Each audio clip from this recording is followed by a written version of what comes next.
Hello friends, welcome to my YouTube channel DS Gyan Drishti. आज का जो हमारा वीडियो है वो आधारित है क्लास 10th का जो हिंदी है, इससे रिलेटेड हम लोग जानेंगे टॉप 20 प्लस एमसीक्यू क्वेश्चन और उसके आंसर जो काफ़ी इंपॉर्टेंट है 10th Bihar board annual examination 2024 के लिए। तो आप इस वीडियो को देखिए, खासकर वे विद्यार्थी जो क्लास 10th में है और 2024 में 15 फरवरी से आयोजित बिहार बोर्ड की परीक्षा में सम्मिलित होने वाले हैं। तो पहला प्रश्न है कि वह औरों को नहीं अपने को सुधार रहा है, किस सर्वनाम का उदाहरण है? ऑप्शन से ए निजवाचक, ऑप्शन बी अनिश्चयवाचक, ऑप्शन सी निश्चयवाचक और ऑप्शन डी संबंधवाचक। तो प्रश्न संख्या 1, वह औरों को नहीं अपने को सुधार रहा है, इसका सही जवाब हो जाएगा ऑप्शन ए निजवाचक। प्रश्न संख्या 2 है, एक वृक्ष की हत्या शीर्षक कविता कुंवर नारायण की किस संकलन से ली गई है? ऑप्शन से आत्मजय, ऑप्शन बी इन दिनों, ऑप्शन सी अपने सामने और ऑप्शन डी कोई दूसरा नहीं। तो प्रश्न संख्या 2 का सही जवाब हो जाएगा अपने सामने। प्रश्न संख्या 3 है, कवि बीरेन डंगवाल के अनुसार जीवन में महत्वपूर्ण क्या है? ऑप्शन से ए आराम, ऑप्शन बी नींद, ऑप्शन सी घूमना और ऑप्शन डी संघर्ष। तो प्रश्न संख्या 3, कवि बीरेन डंगवाल के अनुसार जीवन में महत्वपूर्ण संघर्ष है। प्रश्न संख्या 3 का सही जवाब हो जाएगा ऑप्शन डी संघर्ष। प्रश्न संख्या 4 है, बीजाक्षर शीर्षक काव्य संकलन किसकी रचना है? ऑप्शन से अनामिका की, ऑप्शन बी जीवनानंद दास की, ऑप्शन सी बीरेन डंगवाल की और ऑप्शन डी कुंवर नारायण की। तो प्रश्न संख्या 4 का सही जवाब हो जाएगा ऑप्शन ए अनामिका। प्रश्न संख्या 5 है, कवि जीवनानंद दास का जन्म कब हुआ था? ऑप्शन से ए 1896, ऑप्शन बी 1899, ऑप्शन सी 1897 और ऑप्शन डी 1898। तो प्रश्न संख्या 5, कवि जीवनानंद दास का जन्म जो हुआ था 1899 में हुआ था। प्रश्न संख्या 6 है, जीवनानंद दास की किस शीर्षक कविता को रविंद्र युग की श्रेष्ठतम प्रेम कविता की संज्ञा दी गई है? ऑप्शन से ए झरा पलक, ऑप्शन बी धूसर पांडुलिपि, ऑप्शन सी वनलता सेन और ऑप्शन डी महापृथ्वी।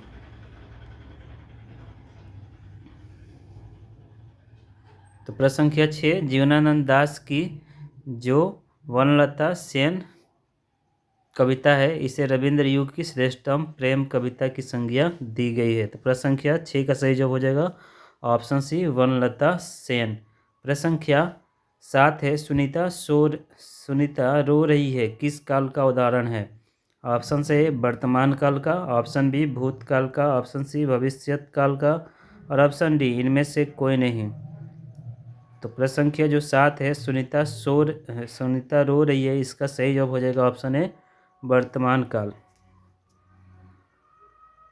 प्रश्न संख्या 8 है, कुछ लोग कौन विशेषण है? ऑप्शन से ए गुणवाचक, ऑप्शन बी संख्यावाचक, ऑप्शन सी परिमाणबोधक और ऑप्शन डी सार्वनामिक विशेषण। तो प्रश्न संख्या 8, कुछ लोग संख्यावाचक विशेषण है। प्रश्न संख्या 9 है, रेनर मारिया रिल्के का जन्म कहाँ हुआ था? ऑप्शन से ऑस्ट्रिया में, ऑप्शन बी फ्रांस में, ऑप्शन सी जापान में और ऑप्शन डी ग्रीस में। तो प्रश्न संख्या 9, रेनर मारिया रिल्के का जन्म ऑस्ट्रिया में हुआ था। प्रश्न संख्या 9 का सही जवाब हो जाएगा ऑप्शन ए। प्रश्न संख्या 10 है, मेरे बिना तुम प्रभु शीर्षक कविता किस भाव की है? ऑप्शन से रौद्र, ऑप्शन बी भक्ति, ऑप्शन सी वीर और ऑप्शन डी श्रृंगार। तो प्रश्न संख्या 10 का सही जवाब हो जाएगा ऑप्शन बी भक्ति। प्रश्न संख्या 11 है, अनुकूल शब्द में उपसर्ग है, अनुकूल शब्द में उपसर्ग है। ऑप्शन से ए अ, ऑप्शन बी अन, ऑप्शन सी अनु और ऑप्शन डी अनुकु। तो प्रश्न संख्या 11 का सही जवाब हो जाएगा ऑप्शन सी अनु। प्रश्न संख्या 12 है कि प्रेम घन जी किस युग के महत्वपूर्ण कवि थे? ऑप्शन से ए द्विवेदी युग के, ऑप्शन बी छायावादी युग के, ऑप्शन सी भारतेंदु युग के और ऑप्शन डी प्रयोगवादी युग के। तो प्रश्न संख्या 12, प्रेमघन जी किस युग के महत्वपूर्ण कवि थे? तो इसका सही जवाब हो जाएगा ऑप्शन सी भारतेंदु युग के। प्रश्न संख्या 13 है, झाड़ू शब्द में प्रत्यय है? ऑप्शन से ए उ, ऑप्शन बी ड, ऑप्शन सी द्व और ऑप्शन डी उ, बड़ा उ। तो प्रश्न संख्या 13 का सही जवाब हो जाएगा ऑप्शन डी उ। प्रश्न संख्या 14 है, कवि दिनकर किसके लिए सिंहासन खाली करने की बात करते हैं? ऑप्शन से ए स्त्रियों के लिए, ऑप्शन बी नवयुवकों के लिए, ऑप्शन सी गरीबों के लिए और ऑप्शन डी जनता के लिए। तो प्रश्न संख्या 14 का सही जवाब हो जाएगा ऑप्शन डी जनता के लिए। प्रश्न संख्या 15 है, परिवार शब्द का विशेषण रूप क्या है? परिवार शब्द का विशेषण रूप क्या है? ऑप्शन से ए पारिवारिक, ऑप्शन बी परिवारी, ऑप्शन सी परिवारिन और ऑप्शन डी परिवारिनी। तो प्रश्न संख्या 15, परिवार शब्द का जो विशेषण रूप होता है वो ऑप्शन ए हो जाएगा पारिवारिक। प्रश्न संख्या 16 काफ़ी इंपॉर्टेंट प्रश्न है, ये प्रश्न आप एकदम याद कर ले। प्रश्न है कि सज्जन शब्द कौन सा समास है? ऑप्शन से अव्ययी भाव, ऑप्शन बी क्रमधारय, ऑप्शन सी द्विगु और ऑप्शन डी इनमें से कोई नहीं। तो प्रश्न संख्या 16 सज्जन शब्द कर्मधारय समास है। प्रश्न संख्या 17 है, श्रम विभाजन और जाति प्रथा के लेखक कौन है? ऑप्शन से doctor Ram Manohar Lohia, option B बाबा साहब भीमराव अंबेडकर, ऑप्शन सी महात्मा गांधी और ऑप्शन डी डॉक्टर संपूर्णानंद।